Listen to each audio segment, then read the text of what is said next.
আসসালামু আলাইকুম।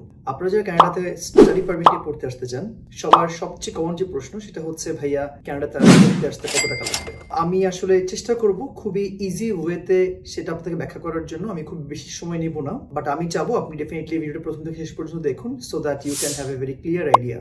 যখনই আপনি হয়তো এই প্রশ্নটি অন্য কারো কাছে যাচ্ছেন, কোনো এজেন্সিতে যাচ্ছেন, ওরা আপনাকে কি বলবে? ওরা আপনাকে বলে যে আপনার 50 লাখ টাকা লাগবে, ওরা আপনাকে হয়তো বলবে আপনার 1 কোটি টাকা লাগবে, আপনার এই অ্যামাউন্ট অফ মানি লাগবে। সো প্রথম কথাটা শুনে হয়তো আমরা অনেকে ভয় পেয়ে যাই যে আসলে এতগুলো টাকা তো আমার কাছে নেই, আমি কি করবো? বাট আমি আপনাকে প্রশ্ন করতে চাই, আপনি কখন জিজ্ঞেস করেছেন যে এতগুলো টাকা কেন লাগবে, কি জন্য কানাডিয়ান গভর্নমেন্ট আপনার কাছে এত টাকা দেখতে চাচ্ছে? সো আমি আসলে সেটার ব্রেকডাউনেই যাব। আমি পুরো ব্যাপারটাকে আপনাকে একটু গাণিতিক ভাবে বোঝাতে চাচ্ছি।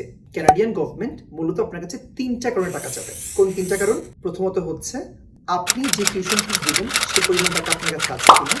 দ্বিতীয়ত, আপনি যে কানাডায় থাকবেন সেটার লিভিং কস্ট দেওয়ার মতো সামর্থ্য আছে কিনা। এবং থার্ডলি, আপনার ট্রান্সপোর্টেশন এবং মিসেলেনিয়াস যে কস্ট আছে সেটা বিয়ার করতে বেনিফিট আছে কিনা। অর্থাৎ আমি যদি টিউশন ফিসকে এক্স ধরি, আমি যদি আপনার লিভিং কস্টকে ওয়াই ধরি, এবং ট্রান্সপোর্ট প্লাস এক্সট্রা কস্ট যেটা আছে সেটাকে আমি জেড ধরি, তাহলে x plus y plus z equals to যত টাকা আসবে সে পরিমাণ টাকা যদি আপনার ব্যাংক অ্যাকাউন্টে থাকে, তাহলেই আপনি আসলে কানাডায় অ্যাপ্লাই করার জন্য উপযুক্ত।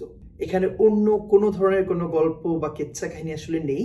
এই সিম্পল একটা বিষয় বুঝলেই আপনি বুঝতে পারবেন যে আপনার আসলে কত টাকা প্রয়োজন হবে কানাডাতে অ্যাপ্লাই করার জন্য স্টুডেন্ট ভিসাতে।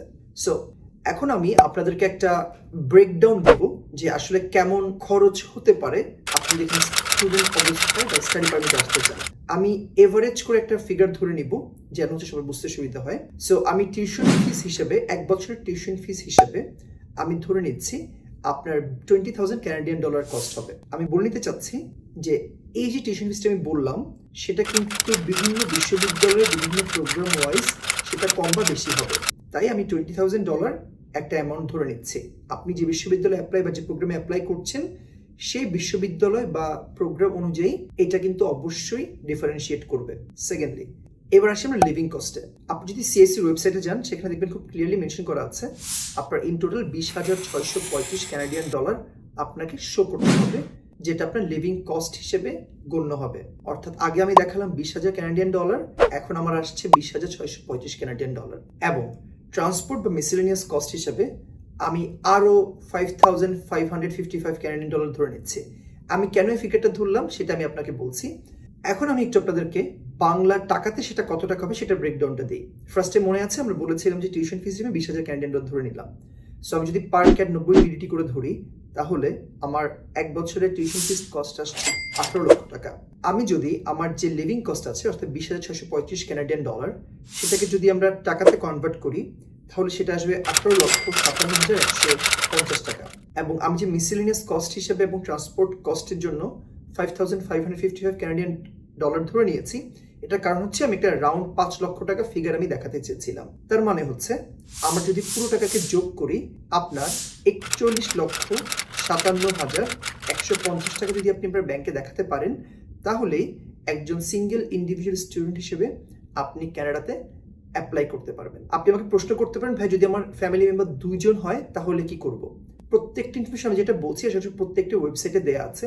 আমরা তো সময় পাই না দেখে বা না জানার কারণে বিভিন্ন মানুষের কাছে যে বিভ্রান্ত হতে হয়, ওয়েবসাইট খুব ক্লিয়ারলি দেওয়া আছে। যদি আপনারা 2 জন হন সেক্ষেত্রে আপনার শুধুমাত্র লিভিং কস্টটা বাড়বে এবং তার সাথে আপনার ট্রান্সপোর্ট এবং মিসেলেনিয়াস কস্ট অ্যাড হবে। সো ওয়েবসাইটে দেওয়া আছে যদি আপনারা 2 জন হন সেক্ষেত্রে আপনার লিভিং কস্ট হিসেবে 25,690 কানাডিয়ান ডলার দেখাতে হবে। অর্থাৎ বাংলা টাকায় যেটা প্রায় 23,12,100 টাকার মতো। এবং আমি যেহেতু বলেছি যেহেতু আপনারা এখন 2 জন হবেন সেক্ষেত্রে আপনার ট্রান্সপোর্ট কস্টটাও বাড়বে, সেক্ষেত্রে আমি আরও 5 লক্ষ টাকা অ্যাড করে নিলাম। তাহলে আমরা যদি এখন 2 জনের জন্য বাংলা টাকা হিসেবটা করি, সেটা দাঁড়াচ্ছে ইন টোটাল 51,12,100 টাকা। তারপর আপনি 2 জন আসতে চান, যদি এই পরিমাণ টাকা আপনার ব্যাংকের অ্যাকাউন্টে থাকে তাহলে you are good to apply.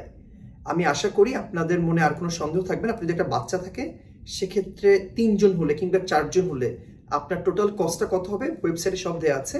আমি যদি স্ক্রিনশট অ্যাড করে দিচ্ছি আপনারা দেখতে পারবেন, এবং আমি আমার ডিসক্রিপশনে সেই ওয়েবসাইটের লিঙ্কও দিয়ে দিচ্ছি যেখানে আপনি যে ইজিলি দেখতে পারবেন যে আপনার আসলে কত টাকা খরচ হবে বা কত টাকা আপনাকে দেখাতে হবে। এবার আসি যে ভাই আমি টাকাটা কিভাবে দেখাবো।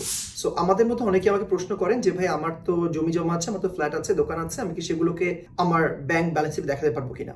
সো দেখেন এখানে খুব দুটো বিষয় খুবই সিম্পল তুমি ব্যাখ্যা করে ট্রাই করি। একটা হচ্ছে মুভেবল অ্যাসেট, একটা হচ্ছে ইমুভেবল অ্যাসেট। মুভেবল অ্যাসেট মানে হচ্ছে যেটা আপনি মুভ করতে পারবেন, যেমন লিকুইড মানি। আর ইমুভেবল অ্যাসেট মানে যেটা আপনি আসলে মুভ করতে পারবেন না। যেমন আপনার 5 তলা বাড়ি থাকতে পারে, সেটাকে আপনি ডেফিনেটলি কানাডা নিয়ে আসতে পারবেন না, রাইট? সো যেটা আপনি মুভ করতে পারছেন না সেটা আসলে কখনোই আপনার লিকুইড অ্যাসেট হিসেবে গণ্য হবে না। আপনাকে যে টাকাটার কথা আমি বলছি সেটা ডেফিনেটলি আপনাকে ব্যাংক ব্যালেন্স হিসেবে দেখাতে হবে। আপনি কোন উপায়ে সেটা দেখাতে পারেন সেটা আমি আপনাকে একটু বলছি। ডেফিনেটলি আপনার যদি কোনো কারেন্ট বা সেভিংস অ্যাকাউন্ট থাকে, সেখানে যে টাকাটা আছে সেটা আপনি ডেফিনেটলি দেখাতে পারেন আপনার লেজিট মানি হিসেবে। আপনার যদি কোনো এফডিআর করা থাকে, সেই এফডিআরটাও আপনার লেজিট মানি হিসেবে গণ্য হবে, অর্থাৎ সেইটাও আপনি আপনার ফাইন্যান্সিয়াল প্রুফ অফ ফাইন্যান্স হিসেবে দেখাতে পারবেন। বাংলাদেশে অনেকে সঞ্চয়পত্র ইউজ করে, আমি নিজেও যখন অ্যাপ্লাই করেছিলাম আমি আমার বাবার সঞ্চয়পত্রকে আমার ফান্ড হিসেবে দেখেছিলাম, আপনি সেটাকে আপনার ফান্ড হিসেবে দেখাতে পারেন। আপনার যদি স্টক এক্সচেঞ্জে কোনো ইনভেস্টমেন্ট থাকে আপনি সেটা অবশ্যই দেখাতে পারবেন। যদিও বাংলাদেশের শেয়ার মার্কেটের অবস্থা খুবই ভোলাটাইল আমি বলবো, কারণ এটা খুবই কম বেশি হয়ে থাকে, but definitely you can show that, কারণ সেখানে আপনার ইনভেস্টমেন্ট আছে, রাইট? একটা বিষয় যেটা আসলে মানুষজন জানে না, যেটা আপনাকে হয়তো অনেকেই বলে না, বা আপনি হয়তো আপনার মনের অগোচরে আপনার কখনো প্রশ্ন আপনি করে ওঠেননি, আপনার বাবার যদি কোনো প্রভিডেন্ট ফান্ড থাকে, ধরুন আপনার বাবা প্রায় 20-22 বছর ধরে চাকরি করছে, তার একটা রিটায়ারমেন্ট মানি হিসেবে একটা প্রভিডেন্ট ফান্ড যোগ হয়েছে, সেই টাকাটা কিন্তু ডেফিনেটলি আপনি এখানে দেখাতে পারবেন। আমি যখন অ্যাপ্লাই করেছিলাম তখন আমি আমার বাবার যে সিপিএফ ফান্ড ছিল, কন্ট্রিবিউটরি প্রভিডেন্ট ফান্ড ছিল, সেটাকে আমি আমার লিকুইড মানি হিসেবে, আমার ফান্ড হিসেবে আমি দেখিয়েছিলাম। একটা বিষয় একটু খেয়াল রাখতে হবে, আপনি যেই টাকাগুলো দেখাচ্ছেন না কেন প্রত্যেকটা স্টেটমেন্ট দিতে হবে। তো আপনি যখন আপনার রিটায়ারমেন্টের বা প্রভিডেন্ট ফান্ড মানিটা দেখাতে চাচ্ছেন, তখন অবশ্যই এটা এনশিওর করতে হবে যে স্টেটমেন্ট যেন লেখা থাকে যে আপনি টাকাটা যে কোনো সময় তুলতে পারবেন, এটা উত্তোলনযোগ্য। আদারওয়াইজ কিন্তু আপনার সেটা তখন ক্যানাডিয়ান গভর্নমেন্ট বা যারা হয়তো আপনার ভিসা ফাইলটা দেখছেন তারা সেটাকে অ্যাকসেপ্ট নাও করতে পারে। আমি আরেকটা ছোট্ট একটা বিষয়ে দিয়ে আমি আজকে আমাদের ভিডিওটা শেষ করব, সেটা হচ্ছে স্পন্সর কে কে হতে পারে। আমি যেটা মনে করি যে আমাদের প্রত্যেকের ফ্যামিলিতে হয়তো কেউ একজন থাকেন যিনি হয়তো আপনাকে হেল্প করতে পারবেন, বা যিনি হয়তো ফাইন্যান্সিয়ালি খুব এস্টাবলিশড। আমি সবসময় প্রেফার করি যে শুধুমাত্র আপনার ফার্স্ট ব্লাডকে আপনি প্রধান প্রায়োরিটি দিবেন। আপনি ফার্স্ট ব্লাড বলতে হচ্ছে আপনার বাবা, মা, ভাই কিংবা বোন, আপনার স্বামী বা স্ত্রী সেটা হতে পারে, এবং আপনি নিজেও হতে পারেন। আপনি হয়তো ভালো কোনো জায়গায় জব করছেন, আপনি নিজস্ব কিছু সেভিংস আছে, সেটা যদি আপনি জাস্টিফাই করতে পারেন, ডেফিনেটলি আপনি নিজের স্পন্সর হতে পারবেন। আপনার বাবা কিংবা মা আপনার স্পন্সর হতে পারবে, আপনার ভাই বা বোন আপনার স্পন্সর হতে পারবে, আপনার স্বামী বা স্ত্রী যদি জব করে থাকেন তিনিও ডেফিনেটলি আপনার স্পন্সর হতে পারবে, কারণ স্বামী বা স্ত্রী ডেফিনেটলি আপনাকে স্পন্সর বা আপনার ফান্ডিংয়ে হেল্প করতেই পারে। আপনার ইনলস, ফাদার ইনল বা মাদার ইনল, তারাও আপনার স্পন্সর হতে পারে, প্রোভাইডেড দ্যাট আপনার হাজব্যান্ড বা ওয়াইফ অর্থাৎ আপনার স্পাউস আপনার সাথে দেশে পড়তে আসছে, তখন সেটা বেশি লজিক মেক করে। আমি কখনো বলবো না যে আপনার আত্মীয় স্বজন আপনাকে কখনো স্পন্সর হতে পারবে না, বাট একটা বিষয় একটু মনে রাখবেন, যদি আপনার বাবা বা মা বেঁচে না থাকেন তখন হয়তো সেই বিষয়টাকে ভিসা অফিসাররা বেশি প্রায়োরিটি দেয়, বাট বাবা মা যখন আপনার বেঁচে আছেন ওই অবস্থাতে হয়তো আপনার কোনো রিলেটিভ আপনাকে স্পন্সর করছে, সেই বিষয়টা আসলে এস্টাবলিশ করাটা হয়তো একটু ডিফিকাল্ট হয়ে যেতে পারে।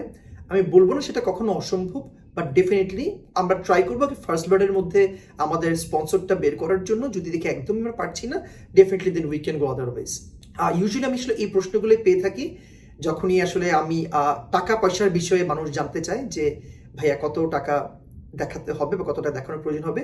আশা করি ভিডিওর মাধ্যমে আপনাদের মোটামুটি যে ধরনের প্রশ্ন থেকে থাকে বা আছে সেগুলো সলভ হয়েছে। যদি এরপরও আপনার এই ধরনের কোনো প্রশ্ন থাকে বা যেটা আপনি জানতে চাচ্ছেন, কোনো ক্লিয়ার আইডিয়া প্রয়োজন হবে, just let me know in the comment box. Definitely ইনশাল্লাহ I will find some time to answer you. You guys take care. আমার জন্য সবাই দোয়া করবেন, আল্লাহ যেন আমাকে সুস্থ রাখেন, আপনারা সুস্থ থাকবেন। নিশ্চয়ই আমাদের আবার দেখা হবে ইনশাল্লাহ। আসসালামু আলাইকুম।